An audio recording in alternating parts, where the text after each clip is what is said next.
Hello guys, I thought I would take the opportunity to basically introduce you to Amibian and have a look at some of the work that we're actually doing.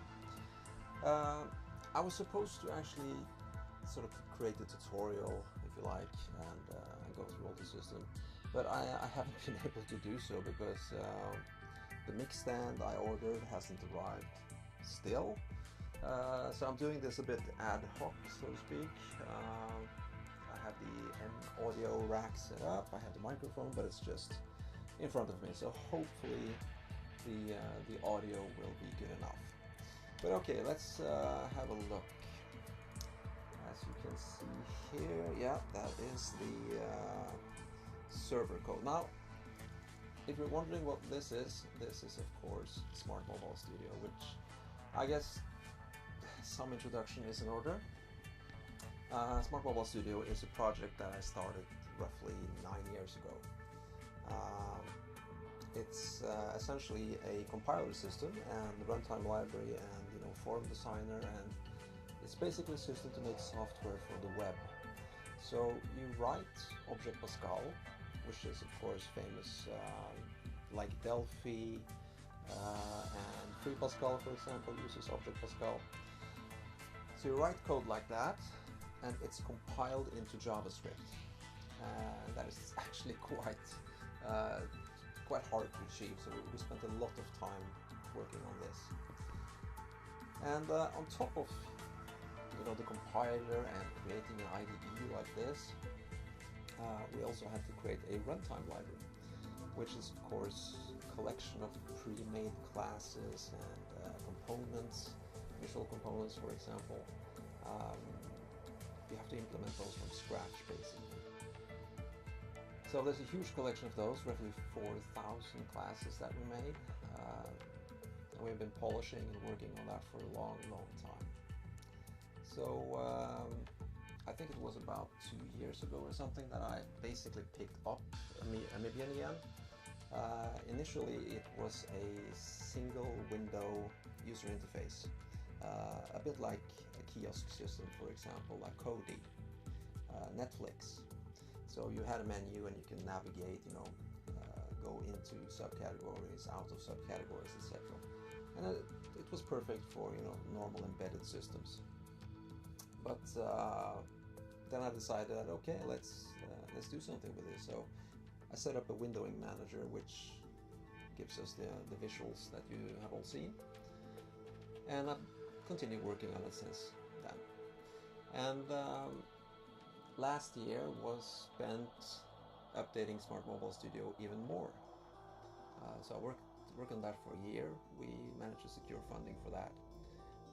And then of course we ran out of funding. So basically I have left the Smart Mobile Studio development team and the company in order to focus more on Amibian. So I've continued with the code base, and this is basically where we are now. So the first part of Amibian is of course the server. And this is the server code that you can see parts of here. And this is quite convoluted, so obviously we can't go through everything, but basically I had to implement HTTP services, HTTPS, and then WebSocket on top of that. I had to develop a device storage driver system, and the idea of course is that a web application such as desktop shouldn't really have to know where file data is stored, right? As long as it has a device storage class that it can talk to, where the actual data goes is irrelevant. So I had to go through all of that mentally and work out how to do that. Basically remote device systems and device access that are mapped. So this is the WebSocket server, and here is the message server. So this is basically where we start with the server.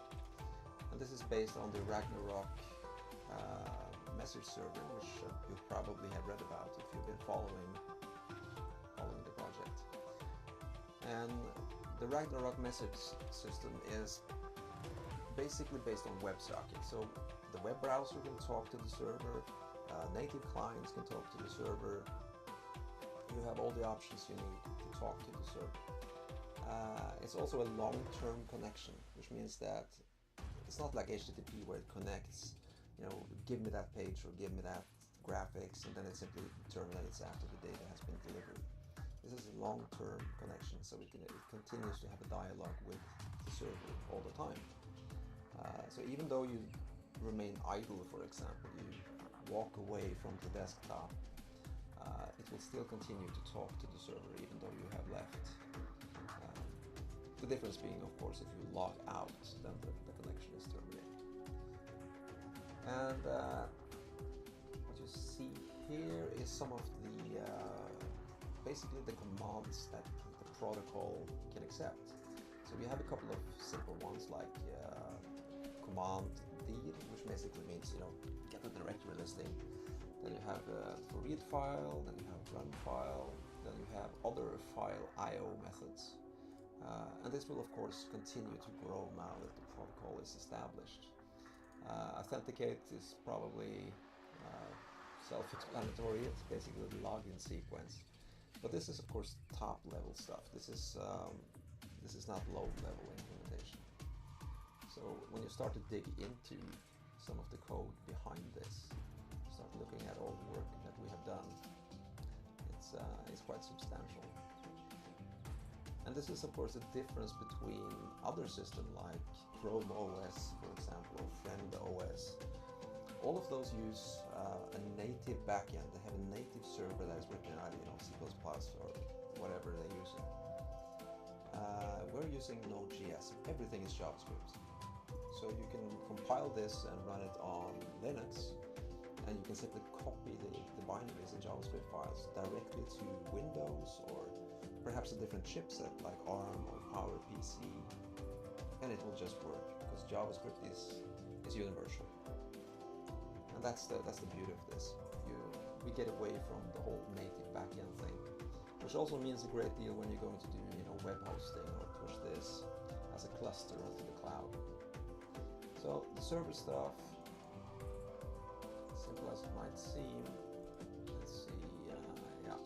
What I'm doing on the server side now is the database layer, because Node.js doesn't know what a database is out of the box, and also the Pascal language doesn't intrinsically know what a database is. So I have to create code that basically opens the database, make it simple to insert records and all of that stuff.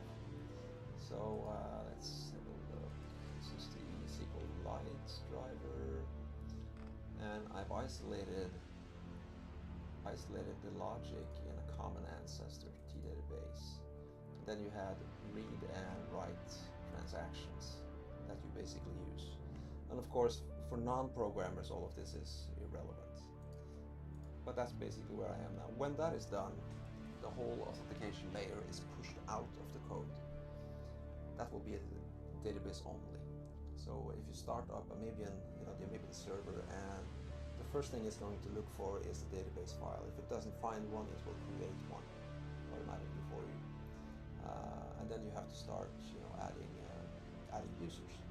So the admin user will of course be added by default. There will be a default password that you have to change on the first login. But okay, let's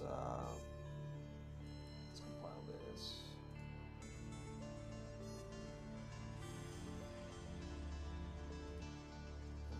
Run. There we go.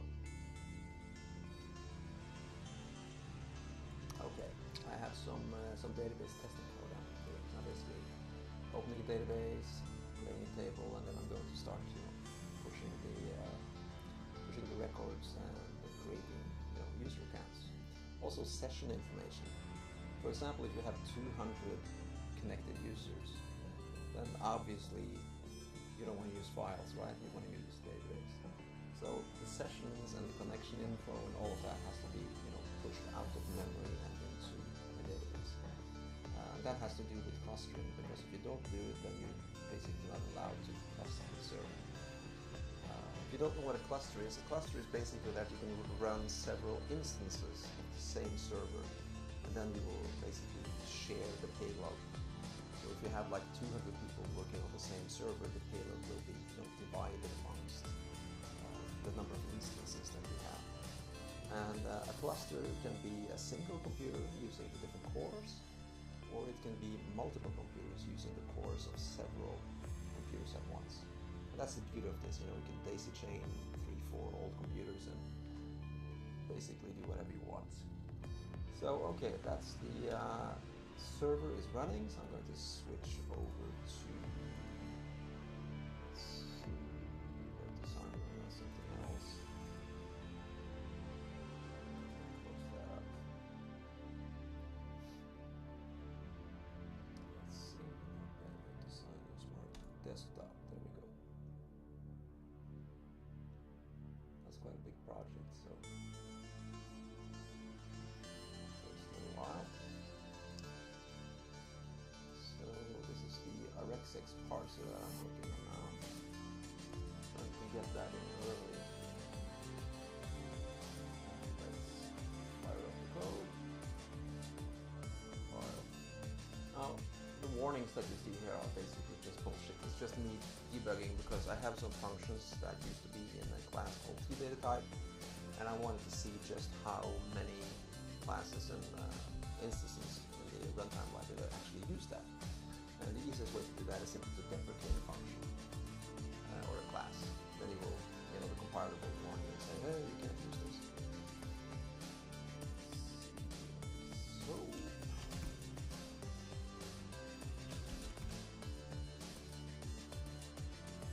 and we'll log it. Okay. It's a bit slow because it's VMware, but you get the point. So we can switch over and you see that all the requests have been sent between the client and the server. Because when we started the server, this was the last 2 lines. So it's created a second session, delegated for the first the socket connection. It's received a login request. Okay, executing login. And it's a secondary connection, which suddenly turns out this has a login request again. Login accepted. Why? Because every connection has to basically perform the login. So even though, for example, you log in visually, that's just one. But let's say you double click on a folder. The client will then issue a secondary connection to the server and ask, okay, give me the contents of folder so and so. But it first has to perform the login. You're not allowed to have random connections or multiple connections sharing the same session ID, for example. We're dropping that because I'm dropping that because it's basically a security risk. That's how phishing is done, basically. If you're sitting on an internet cafe and you manage to get the session ID, for example, for somebody's Facebook account or something like that, then you can basically spoof off that and get access. So to avoid that, we demand a login from all the connection operations in the desktop. And here we can see that there are 3 I/O requests. Now it doesn't say what it is, but I can pretty much tell you what it is. The first is the preference file. That's quite important. It also loads the settings file for this one right here, the toolbar. So right now this is just set to some testing applications, right? Because there has to be a way that external web applications can talk to the desktop. So what you're seeing here when I click this is that the external web application that you can see inside the window establishes communication with the desktop using a protocol, and then it's ready to talk. So now suddenly this client application, which is external, can start calling the APIs. It can start create menu items. It can say, okay, I'm here, I want so and so access. There's been a change, get access to the file system. All of those things can now start happening. So that's one of them. And the last one, if I'm not mistaken, is let's see, it's just here, drag and drop.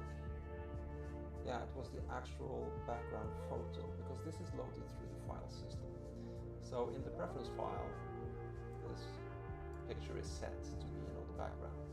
But that is a picture that is, it's not stored available to the server. Well, it is, of course, but it's not supposed to be accessed by the server directly. It's supposed to be accessed by proxy, which means that this is inside your account.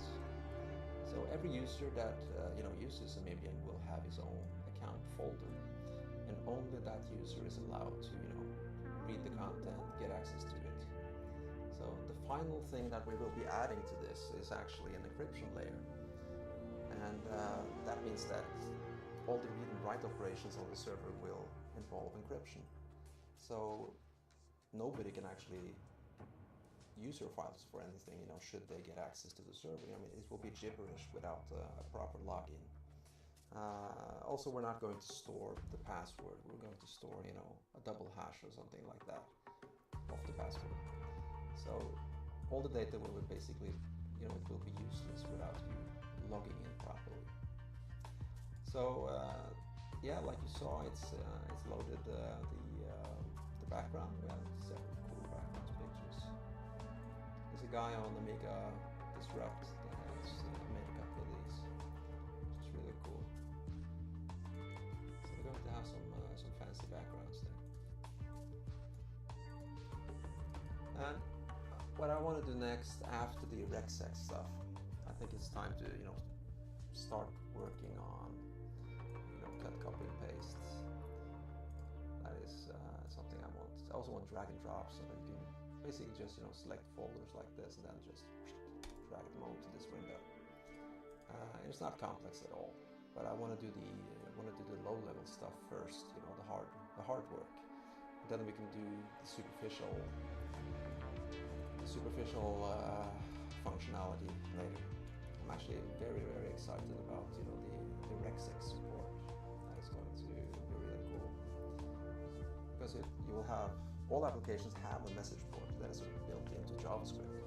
And it couldn't be a better fit, because that's also how Amiga applications used to work, right? You had a message port, and all the application would wait to receive a message about something that happened. It could be a button click, it could be a window that moved, or it can be a signal from a regsex.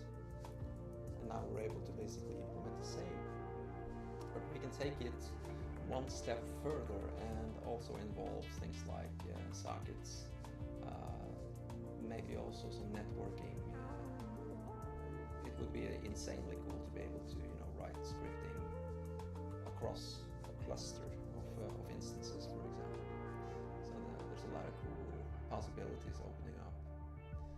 So that's the desktop. Another thing I wanted to show you, because part of the Patreon project, it's a lot more than just just a desktop. Desktop is basically just the foundation. We also need to get the compiler going and to get the IDE working as it should. So just going to compile this. Again, the data type warning is just bullshit. It's just me deprecating. Get a fix on how many classes is depending on this. So let's see. A part of an IDE, or integrated development environment, is of course a good form editor, right? I mean, with window editor you can place buttons, you can place lists, and you can work on an iPhone interface or whatever. The first application type will of course be an Amibian desktop application type. But okay, let's initialize the designer. It's really slow. It's switching between, of course I have 3 instances of Mobile Studio running on VMware. Anyways, this is a design surface. It's not really that different from what you would find in a paint program or Delphi or Visual Studio. I'm going to do some changes. I'm not too fond of the semi-transparent scroll bars.